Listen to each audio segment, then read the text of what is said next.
Okay, all, Jolene here. Welcome back to the Home Stitchery Decor YouTube channel, where I share all things modern farmhouse, home decor, business stuff, and my sewing things, da-da-da-da-da. So, I wanted to share something that I don't always share with people, but it is the fact of doing a small business that sometimes you can get a little overwhelmed, a little behind, and, you know, your priorities shift. So this, I could cry. This is what is left over from my Christmas making bonanza that went super well. I can't even believe how well this last Christmas has gone.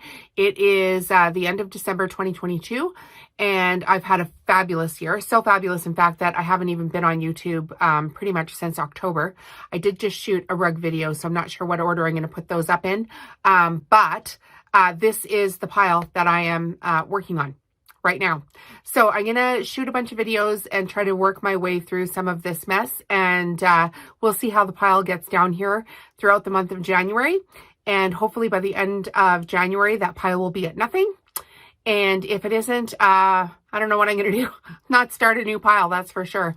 But you know, things aren't always perfect in business, and we need to settle down and just really prioritize the things that are actually important. So the things that are going to move our business forward the furthest, the quickest.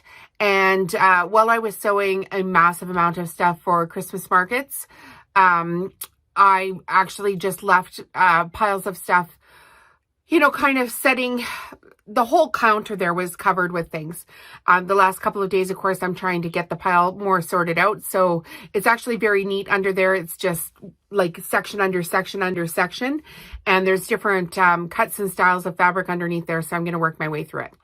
But I just wanted to share this with you because I'm at a level that people see on the internet that looks very professional. I mean, from my gift tags to my SKUs on my website. I mean, not even my website's perfect, but, you know, really worked hard on my stuff. Check out my Etsy store, check out the website, and you'll see that I'm trying really hard to come across as a professional. But behind the scenes, we all have stuff. We all have piles like this going on, and not everything is perfect every minute of the day. And we just need to take a deep breath and, you know, build up a pile and work our way back through it. And if something else comes up in the meantime, just let it go. So today I'm going to sew a cream colored rug here for you. So I've got a couple of them done over here already on the table, and I have some more to go. So I'm just going to sew it here for you and videotape what's going on here. One of my business coaches is like, well, no matter what you do, try to videotape it, try to offer some value for some people on the internet and help them get going quicker. So this is my business. Where am I here? Home Stitchery Decor, right there. You can find me on Shopify. You can find me on Etsy. And you can find me at local stores and farmers markets. If you check out my website, there's a list of local stores and farmers markets and the dates that I am there. So let's get started with a rug. I pretty much have it all set up. Kind of have this this pre-set up here as well. So this is what you see normally, right? Oh, look at that. Isn't it all neat and pretty? But then let me remind you, behind me, around the corner, is what real life actually looks like here at Home Stitchery Decor. So just some inspiration for you guys today, so you're not feeling the doom and gloom of the impending winter, which is January in Calgary, Alberta, Canada. That's where I'm from. We all know it can be cold. Okay, so we're starting the rug again. We've got, how many of this first pattern do we have? We have one. So we're going to sew the first strip into threes with the seam to the outside and then the seam to the puffy side here. So seam to the outside, seam to the puffy side, and we're just going to fold it in threes until we kind of get it so that when we fold the third one over, the pattern ends basically at the fold. And as I've mentioned before 1,000 times, I've done this 1,000 times. Well, maybe not 1,000, but definitely I'm in the hundreds on the rugs. So if you've seen these JellyRoll rugs before, this is how they're done. This is how I do them. I try to get them sewn flat. I am using a Singer Heavy Duty machine, which I got off of Amazon, but I will put some links into where you can get these machines, not just on Amazon. When I start, I am not putting the fabric right underneath the needle because I want to reverse and then come forward. If you've seen my videos, I've done this a few times here for you guys, just so we can tack it down. And we are just going to wing it here and try to get this one done as quickly as possible and also as flat as possible. So let's do this so that you can see a little bit better. Ready? So what's new at Home Stitchery Decor this year? If you've been here before, you know lots is new. One of the things that I've done, I had to do right after the Christmas market is actually hire some help. And had I known a few things in advance this year, I probably would have tried to get this help hired before the Millerville Christmas market, which if you're from Calgary, Alberta, Canada, you know that it's the premier farmers market for homemade goods in Calgary, Alberta. So it is an insane fiasco of Christmas festivities that goes over 2 weekends, from Thursday to Sunday for 2 weekends. And I was proud to be a vendor there again this year for the Christmas market. They put on a good show. And that was the only Christmas market I did this year, which to some may sound, you know, like I'm not doing enough to push my business forward. But the truth of the matter is I did a lot of Christmas markets last year at some smaller venues. And what ended up happening was I was driving around in blizzards with my stuff and hauling my things through blizzards into, you know, venues that needed to get set up, and then driving home in the dark with the blizzard still going on sometimes. And just for the amount of money I got in return for all of this effort was very little. And so I decided this year that I was just going to double down on the largest farmers markets. And that one was, the one that I got into was the Millerville Ag Society Farmers Market. And I can put a picture of my booth in, just so you guys can see the amount. I mean, the amount of stuff I had going in there. It was absolutely off the chain. The studio here was lined up with actual rows of stuff in it. So that went really well. And then I think I took a tally, just like a mental tally of the amount of stock I had. And I believe I went into it with about just a rough estimate, although not that rough. Just I went into it with, I'm going to say $28,000 worth of stock that I personally made myself with no help. So $28,000 worth of stock was at least $10,000 more of stock than I had taken the previous year, which meant my booth was packed to the rafters. And I had multiples of some of the products. So they were stacked like 2, 3, 4, 5 deep throughout the booth. And I really think I benefited from doing that. So I didn't hold anything back. I made coordinating colors in all of the product lines. So yes, you're seeing a taupe rug here, but there's towels, there's dish drying mats, there's soup bowl cozies, there's dishcloths. Oh gosh, what else is there? There's matching mandalas, matching pillows, etc. In every product line, I'm trying to make sure that I have my standard products across all the colors. And then as they get sold down on the internet, you'll see, you know, there's 1 or 2 of the colors, but that's how I'm starting it out. So that just went tremendously well for me. I think because I had the booth so full with so many color options, it really looked super professional. And I ended up selling even more In fact, I sold, oh gosh, I sold 35% more than I sold last year at the exact same market. So 35% more for a sewing business is actually crazy. It was bizarre. I mean, the more rugs I sew, the more rugs I sell. So I only came home with 8 rugs, and I went into the market with 45. Now, I think if I had gone into the market with 100 rugs, I would have sold, 80 of them, easy. Because there was so much demand. And then because people are visual when it comes to this stuff, I mean, it's home decor that I'm selling, right? So it's all fine and well for me to say, oh yeah, I can make you that in these colors, but people don't actually understand unless it's right in front of their face. So if you're going to do farmers markets and try to grow your business that way, I highly recommend just doubling down on some of the bigger markets and, applying for them, and then making really good high-end quality items and making a lot of them, which can be a struggle. So as I mentioned, had I known, I would have hired some help sooner. But what happened with me hiring help is I did hire help for sewing.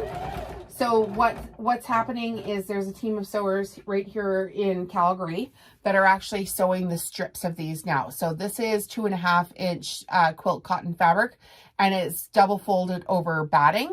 And then there's a straight stitch sewn. So it's folded twice in, and then the straight stitch, which makes the tube. So my sewers are taking the strips of fabric, mitering them. So when they flip them over, they go end to end. And they are sewing the strips and then giving me back the strips of the rugs. And then this is my project now. I sew the round and round part of the rugs. So this is the project that I've hired out first. It is the project that takes me the most amount of time to do. And so it was an easy decision to farm it out. And they came back with some really good numbers for me. So I'm hoping I'll be able to grow even more with the rugs this next year, as they are getting super popular. And as mentioned, I would have hired them sooner, because a couple of weeks before the Christmas market, I actually got COVID, which sucked. I mean, it sucked so bad. I was really, really, really sick. And then when it came time to do the market, of course, I had made plans to have all of this extra stuff, like probably the 2 weeks before the market, I would have been able to produce another $4,000 worth of stock just by, sitting my bottom down. I had the time planned out and everything to do that. But with COVID, unfortunately, I was not able to produce that extra stock. So that's part of the reason that there's a huge pile back there too. Because when I did feel well enough to produce anything, I'm like, okay, well, what are my priorities here, right? My priorities are to get as much stuff into this booth as possible. And it's not to clean my house and make sure that, my fabric's put away properly, or I finished every item I wanted to sew out of that fabric. I just needed to sew as many products as possible and get them into the booth. So I think that paid off super well. And I'm fortunate enough that my husband was able to help me get the booth set up. Because as I mentioned in that picture, I mean, that's a huge booth to set up, right? So it takes my car plus his truck, which has got like a topper on it.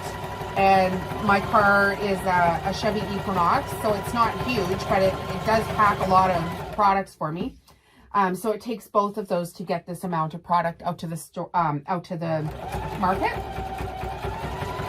For the Christmas market. Now, when I'm doing my regular summer farmers markets, I just go out in my car, and I actually prefer that because, I don't know about you, as every girl needs a little time away from her man, right?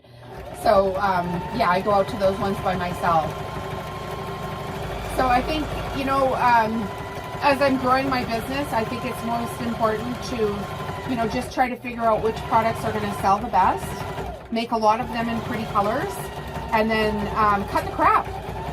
I mean, anything that doesn't sell or doesn't go into my product line, I'm not doing anymore. So there was a couple of things that I had in my booth last year that I no longer carry, just because I don't want to be known for them, and I don't want to do all of the back end work that requires them getting into the booth. So that's producing them, photographing them, putting them up onto my website, because now everything needs to have a SKU and a barcode, so I can scan it right into my Shopify POS system. So at this level, I'm just like, okay, you know, the cleaning has to stop. The products that don't necessarily go exactly with my product line, they all need to stop, and I need to hire some help. So as I enter into 2023, I think that's going to be my, you know, basically my mantra for 2023 is going to be to delegate, because there's just not enough hours in the day. I'll tell you that. And then really focus on the things that'll help me grow. And one of the things that I stopped doing last year is I no longer sell to commission stores, which may sound arrogant because that's where I started, and I was super happy to get into commission stores and grateful. I mean, holy, people taking a chance on my products is just absolutely insane. But as I've gotten a little bigger and I've run out of time, which is essentially what it boils down to, I've just plumb run out of time, I found that the commission stores were just too much work for me. So, you know, you have to put your items in, you have to give them, you know, exact instructions for how to list your products. There's, you know, inventory management that happens every month. There's follow up with your bookkeeper. There's, you know, making sure that they've not given your product away for free to anybody, which actually happened at a store which shall remain nameless a while ago. I went in there to take inventory, and 2 of my $145 rugs were gone off the floor, and they were not paid for. And when I went through my line sheet, like line by line, and said to them, okay, well, where are these? Then a couple of days later, they magically appeared in their system and they paid me out for them. So where they went, I don't know. If they were shoplifted, I don't know. If they did something with them, and I have no idea. But just the stress and concern about maintaining the inventory, maintaining the payments, maintaining, you know, the spreadsheets for what's going in and what's going out and who's got what and where it went, and it's absolutely almost impossible. So I decided instead that anytime now a store approaches me and asks me, am I doing this right? And asks me if I'm interested in coming in on commissions, I just ask them nicely if they would be interested in my low buy-in wholesale program, which essentially is what it is, because it doesn't cost a pile of money. They have to be a registered business, so I'm not just selling to Joe Blow on the street. If you have a store and you have a storefront, then those are the kind of girls that I'm interested in. But I'm not just going to sell wholesale to anybody. So there's rules that apply to wholesale, and I set up the terms and conditions and the amounts, and they have to pay for their own shipping. But that's the goal for this next year, is to just stick with my wholesale stores. So right now, I currently have 2 wholesale stores. One is in Kindersley, Saskatchewan, and one is in, that one's called the Crafted Hand. And then I have another store in Rocky Mountain House called the Crafted Peak. And it's going pretty well. And I know that's not for everybody, and I know that's maybe not their business model exactly, but that's what I need to do. And if they want my product in the store, then that's what they need to do. So now the rugs that I'm making, if you're new to the channel, they are made with 100% quilt cotton and Pellon batting for the insert. I use an Accuquilt Studio to cut my strips, and an Accuquilt is the Studio is like a professional grade, like it's expensive. I mean, anybody can buy it, but it is a bit pricey. So it might not be for a smaller crafter, but for me, it's working great. So it comes with metal dies they're embedded in foam actually, these metal dies, and a roller tray. And then I can layer the fabric back and forth on top of the dies, put a plastic mat on top and run it through the roller, and out on the other side comes 2.5-inch strips of fabric. So I'm an affiliate for Accuquilt. If there's anything Accuquilt that you need, please go through my link in the video description. And I have some blogs on my website about it as well. And anything that you buy through an affiliate link, of course, I get paid for. So thank you for doing that, because that's how small business works. They have fantastic customer service at Accuquilt. I personally had a couple of issues with things that they have done. Nobody's perfect. There was a pandemic, and then a bunch of snowstorms and stuff. So not everything is perfect, right? So if you didn't get your stuff from Accuquilt, just send them a message and they will happily fix it for you. So their stuff is great. And yeah, and then I use Pellon batting for the fill. And the Pellon batting, I'm in Canada, so I actually get my Pellon batting from Fabricland when it's on sale for 50% off. So they have these huge bags of Pellon batting there that are, I believe they're priced at $205 now. And then I wait for them to be on sale. They're 90 inches by 9 yards, and you can often get them on sale for 50% off. And then once again, I cut the strips for the batting with my Accuquilt Studio machine. So my batting and my fabric strips are both 2.5 inches, which when you use the quality fabric and quality batting, you get quite a nice loft to these rugs. And that's the level of professionalism I'm going for. I really want high-end products made with quality materials, and I want them to last forever.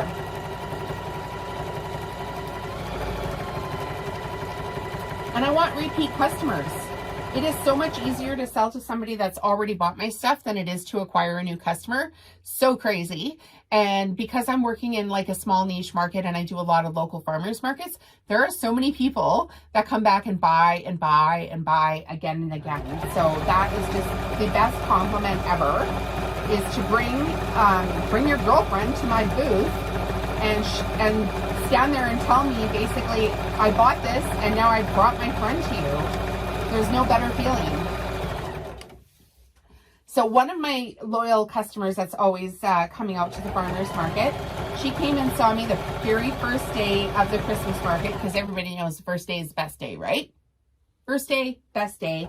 I had the most amount of stock I will ever have in that year there. And she came and she told me that she was going to get something for each one of her kids. Now, we've talked before, so I know she has a bunch of kids. And I was like, well, this is great. I mean, you know, maybe she'll buy them each a tea towel for their Christmas present. Won't that be wonderful? Well, my tea towels are $25 a piece, and that's a pretty nice Christmas gift. But she informed me, you know, she said, well, I'm just going to look here, and, you know, started looking around the booth, and you know, I was fairly close to her, so she leaned over to me and she said, actually, I'm getting all of them a rug. And she was so pleased with herself. So I don't even know who was happier about it, her or I. And it turns out she has 4 kids. So she purchased a rug for each of the kids, which was great. I loved it. What a great story for her. And then I had another lady that came out to the Bears Paw Farmers Market here this summer with a girlfriend. And I actually remembered her from the year before. So the year before, she came to my booth and she purchased one gray rug from me. And a month later, because I was only there over 4 weeks, a month later, I can see her coming from the parking lot because I had eyes on the parking lot. And she came, walked, and I mean dead straight to my booth, right? Which is a tent, and then there's 3 sides, so it's set up like a horseshoe, and then I have all the stuff inside the tent.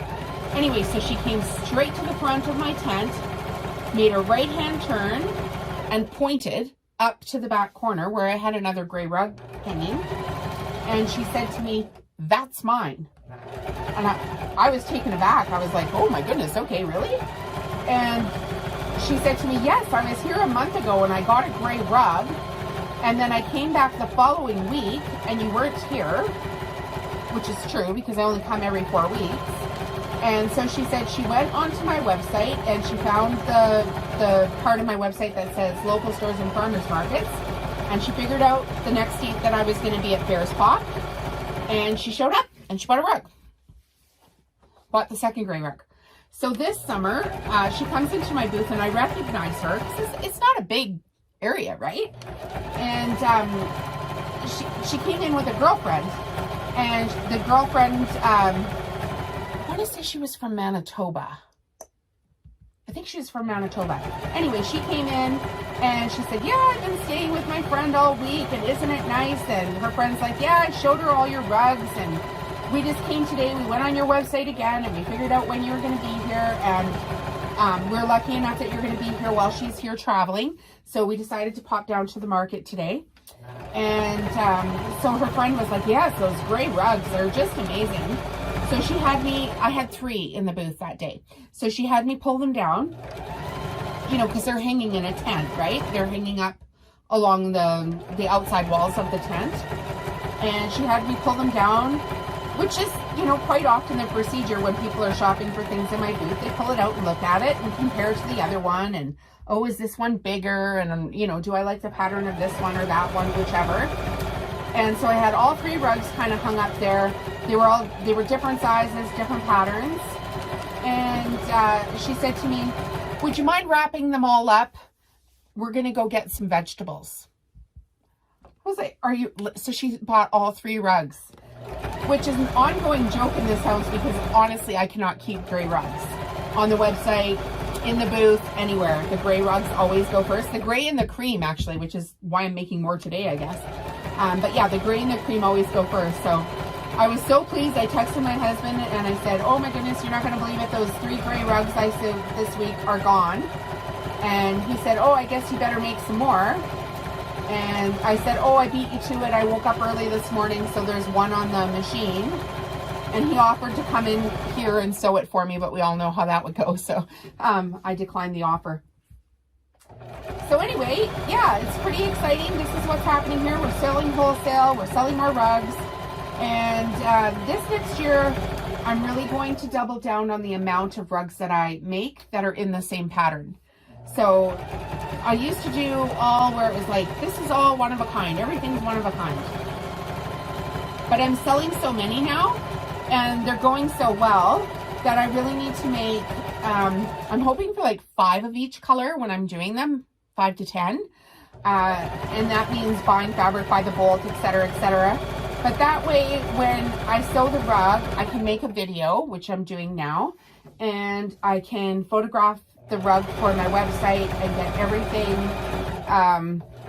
you know, formatted and do my, you know, SEO for my product listing so that everything shows up, you know, on the internet. I have a little mistake here, so I'm just going to mark it with a pin so I can find it later. There's a skipped stitch here. And yeah, so if I'm making, I know I'm going to get to a point where I need to make 50 of each rug and then 100 of each rug, and I'm fine with that. But this year I'm going to try to start with 5 to 10 of each rug, and then we'll see how that grows. So hopefully by the time you see this video, when you go online, the rug will either still be there or there'll be another rug in a similar color that suits your fancy, because after a while you get to know what sells really well. So that's the plan anyway. I mean, everything with practice and purpose, right? And I'm so super happy about having some help. The tube sewing of the rugs was and is the most time-consuming project for me. So by hiring this company to sew the tubes for me, I'm still a qualified vendor at the Alberta Farmers Markets because it's still being produced in Alberta. That's one thing. If you go to these farmers markets, some of the people are reselling things, and then other people like myself are making things literally from scratch. I will say this to you. If you're following a maker on their Instagram account and you don't see a single video of them making anything, I can pretty much guarantee that they're not making anything. So you can, you know, back search pine cone necklace on AliExpress and you will find exactly what that vendor is selling on the internet. It's happened to me. I've got duped by a couple of the vendors before I actually knew what I was getting myself into, but some of us really take pride in having things that are made in-house, and in order to qualify as a registered vendor with the Alberta Farmers Markets Association, I have to make sure that my products are produced in Alberta. So the help that I hired is a team of people in Alberta, in Calgary, like just up the road 20 minutes. So super duper happy about that. They can do, you know, 30 to 50 rugs a week for me. And if I can figure out enough hours in the day to sew them round and round and get them on the internet, then, I mean, the sky's the limit really with these. So as you can see here, this rug is super flat. I'm not doing any trick sewing here. I haven't stopped the video. There's no big waves in this. And this is by using quality material. This is 40 weight thread and a Schmetz 116 needle and a Singer heavy duty machine on a wide zigzag. And my width on the zigzag is at 6 and my length is at 3.5. So it's nice and wide.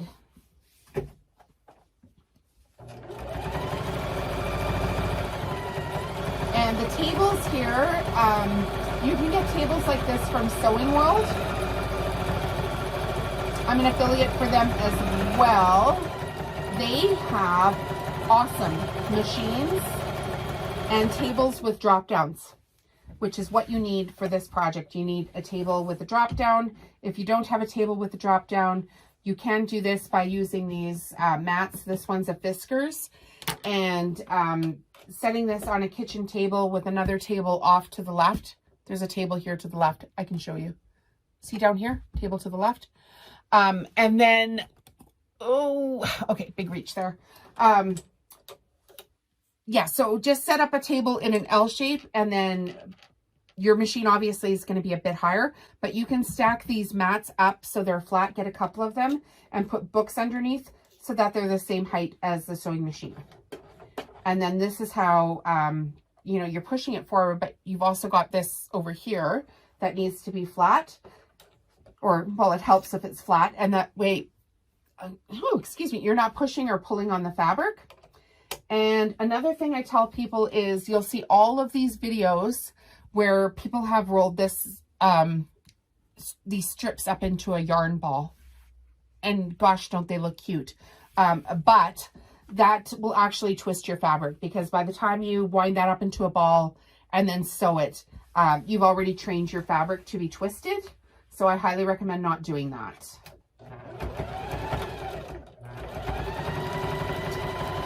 So we've got the Accuquilt machine, we've got studio dyes, you can get a dough machine, the Singer sewing machine, the table, the Fiskars mats. What else have we got here that I can tell you about that's fantastic? Oh, I will put a, I'll put a photo in for a True Sharp. Right here, I'll put a photo in, up over here. And this True Sharp is a rotary blade sharpening machine that you can order from anywhere. And I'll put a link in the video description. There's actually, on my website, there's a list of my favorite tools. It's in there. So say you didn't have an Accuquilt machine and you don't want to buy one, but you want to cut your own strips. The strips and the batting, you know, they take quite a toll on your rotary blades. So I bought this True Sharp rotary blade sharpening machine, and I have not bought a rotary blade for cutting my batting and mats since. Now, I have a couple of blades that are put aside that are new for like when I'm doing a quilting project, but this is just 2.5-inch strip fabric. It doesn't have to have, oh, excuse me, it doesn't have to have, you know, a brand new rotary blade for that. You can recycle and repurpose an older one and just keep it sharp with the sharpener and save yourself like piles and piles and piles of money. So I just love mine. I cannot say enough about it. Maybe I should ask them to sponsor me. It's fantastic. I might have even done a video on it, and if I have, I will put the video link in. Works fabulous. And then the fabric, fabric I get from multiple sources because I'm just at the level where I need to order bolts, and then I saw this at this store, and then, you know, Missouri Star had one or whatever it is. And I also get fabric from Connecting Threads, which is fabulous. They have coordinated patterns. They make it so easy to shop, and it ships super fast. So if you haven't ever checked out Connecting Threads, I highly recommend doing that.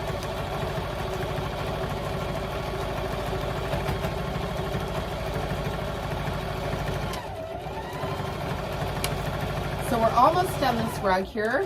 I just want to show you right to the end if possible.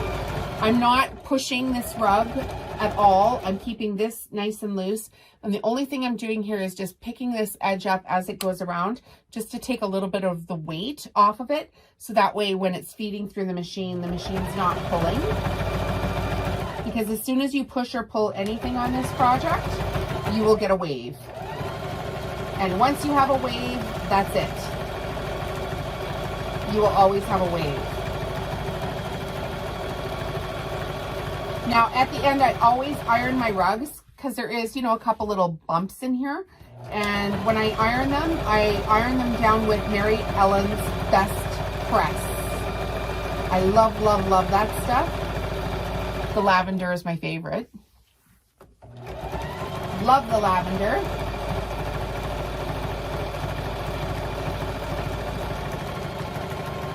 I think they have a fresh linen one as well, and that one was super nice. But I currently don't have any fresh linen, so I'm on the lavender, so of course now that one's going to be my favorite.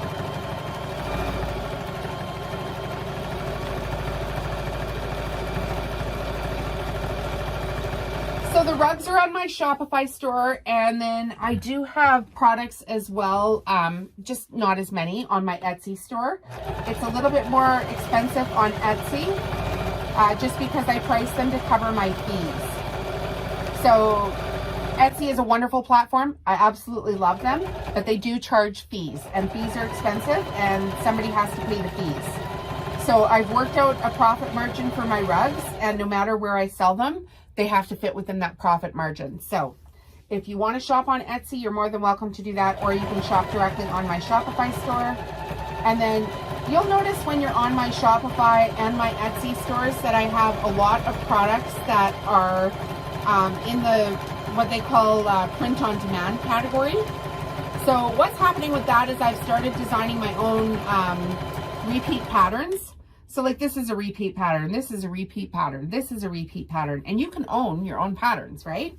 So I've started my own line of you know, coordinated repeat patterns, and then you can put them onto products such as shower curtains, dish towels, placemats, table napkins, rugs, bath mats, cups, tumblers, stickers, whatever you want to put these on, and then link them up to your Shopify or Etsy store. The patterns are also going to be available on Spoonflower. So you can check out the home stitchery decor on Spoonflower pretty quick here. And those products ship right to your door, but they're manufactured by somebody else. So there's these huge print companies that print off these products and then mail them directly to your house. And I don't know how, well, I do know how. A lot of people on Etsy will take an image just off like Creative Fabrica or Shutterfly, where they purchase the image either for $1 or $2, and then they put them on to the exact same products that I'm putting them on. But my products, I don't want to do that. I don't want to use anybody else's art. So they're all my own original art, where I have a textile design lady help me out with the formatting and everything, but I own them all, and then I'm able to put them into multiple colors. So they're a great way to have a mix and match collection. And because they're in multiple colors, I can, it's easy for her to switch the colors up on the graphics, right? The lady that I have, you know, formatting the designs for me. So I give her an idea for a design, I give her a rough sketch, and then she sends it back to me in a format that works on the internet, basically. But because they're all my own patterns, I can switch the colors rather easily, and then 10 times my effort on each of the designs. And then that also gives my customers more shopping options, because not everybody likes cream and black. Some people like blue and gray. They like the design, but they don't like the color. All right, so we're coming to the end of this rug. We're almost there. And how long is this taking me to do with the chit-chatting? It is going to be right up to the end here where we have a taper, and then I'll tell you the time here.